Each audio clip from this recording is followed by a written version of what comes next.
Hi there! Today we will be discussing and sharing the story of Fred and his ethical journey through Faust Chemicals. A short interview will take place where several interviewers will ask Fred about his personal views on the situation. Each interviewer will target a specific decision or perspective of the whole incident. This is Fred.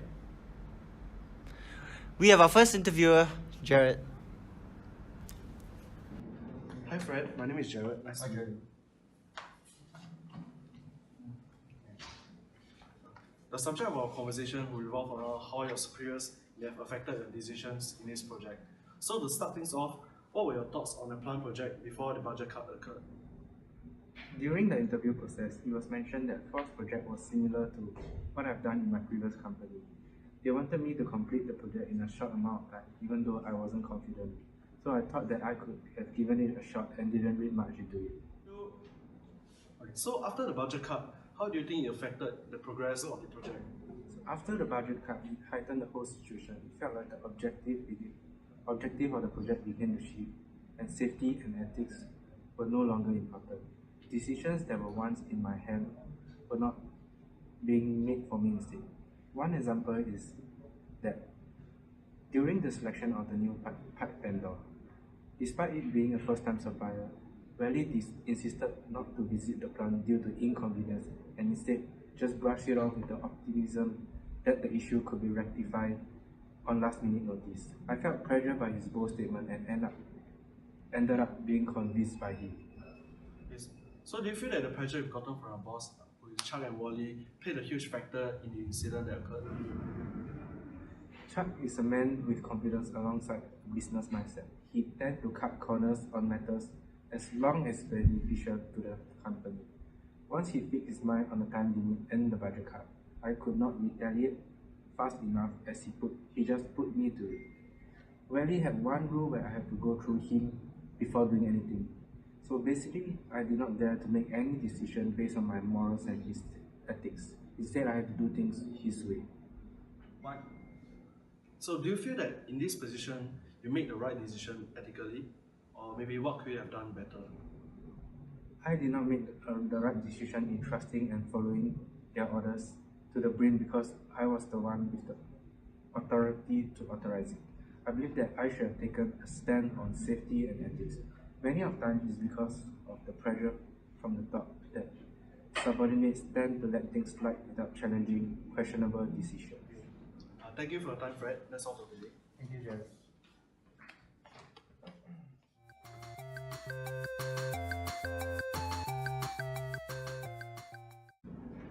Hi Fred, I'm Josiah. Hi, Josiah. So today, the subject of our conversation will revolve around how your personal life may have affected your decisions in this project. During your time with Faust Chemicals, do you think that your relationship with your wife played a big part for your decisions for the evaporation ponds? Yes, it did. I brought it up to her one night and she convinced me that I should do something about it. She is an environmental lawyer and I wanted her input on this whole situation. Could I say that the material which you showed her was confidential and in fact were not intended to be shared with anyone, which includes your wife? Yes. So what was going through your mind in that moment that caused you to do such a thing? What made you do that and share it with your wife? Being pressured by budget cuts and finding out that there were issues environmentally, I felt that I needed someone to share it with so that they could support me with some of my decisions, as Chuck and Riley didn't seem to respond very well after the cut. And do you make the decision of the evaporation ponds because of your wife or because of something that you felt you needed to do? Unfortunately, I did.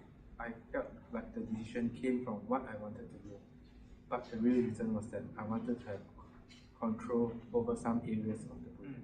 And the last question I have for you today is, do you think that what you did was ethical?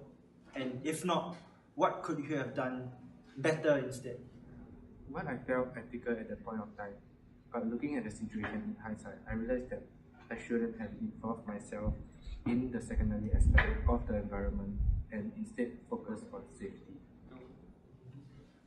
Thank you, Fred, for your time. Thank you, Josiah.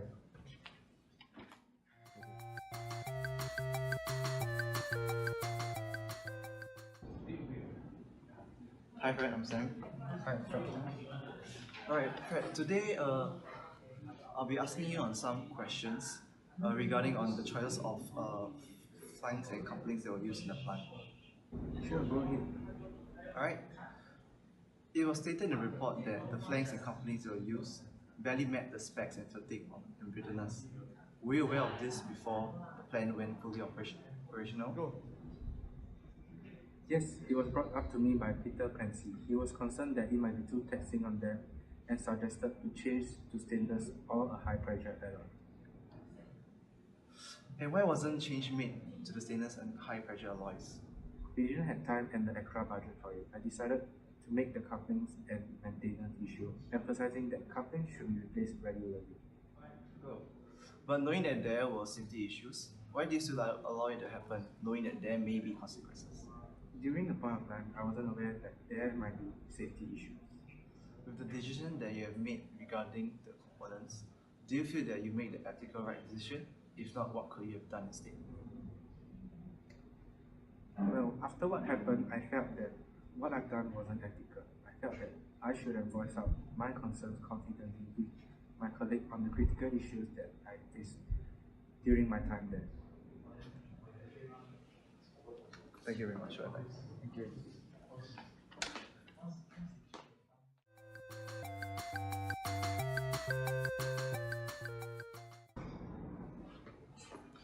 Hi, Rhino. I am Fred. So Fred, I have some questions to ask you regarding the L&L controls. So there were several studies done on your part during the process of deciding to use either the L&L sensors and controls or the cheaper controls that can produce actually the same outcome. So what was the tipping point for you to choose the cheaper controls instead? Well, I wanted to use the L&L controls actually, but the budget was cut by 20%. There was no way I could meet the requirement and still be within budget. The L&L controls were too expensive. There were cheaper controls, less than $10 that could produce the same outcome. So I guess the tipping point was the budget constraint. So I understand that the L&L controls were used in most of the plants run by the company. So is having a plant completely run by a different set of controls a wise decision? I admit that it wasn't a good decision on my part. They have been very familiar with the usage of L&L controls, and getting the plant manager to change how he does things is not easy, but strongly I believe that the change is necessary for new beginnings. So when you were finalizing the decision to use the cheaper controls and sensors, was safety an aspect of your consideration and planning? Not exactly, but it did cross my mind. I understand that the cheaper controls can work the same as the L&L control, and hence I took comfort in that. During the finalizing stage, there were so many things I had to consider and take into account, such as the pipes and systems, and the environmental concern. Safety just slipped up on my mind after that.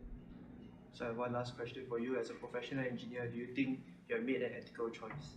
No, I think I failed as a professional engineer. My job should be producing the best, but maintaining or improving the safety of the end user. My choice led to the death of the plant manager, and I regret my decision. I let the stress of the workplace and the budget cut get to me and resulted in me being unable to make rational decisions. Thank you for your time, Frank. Thank you.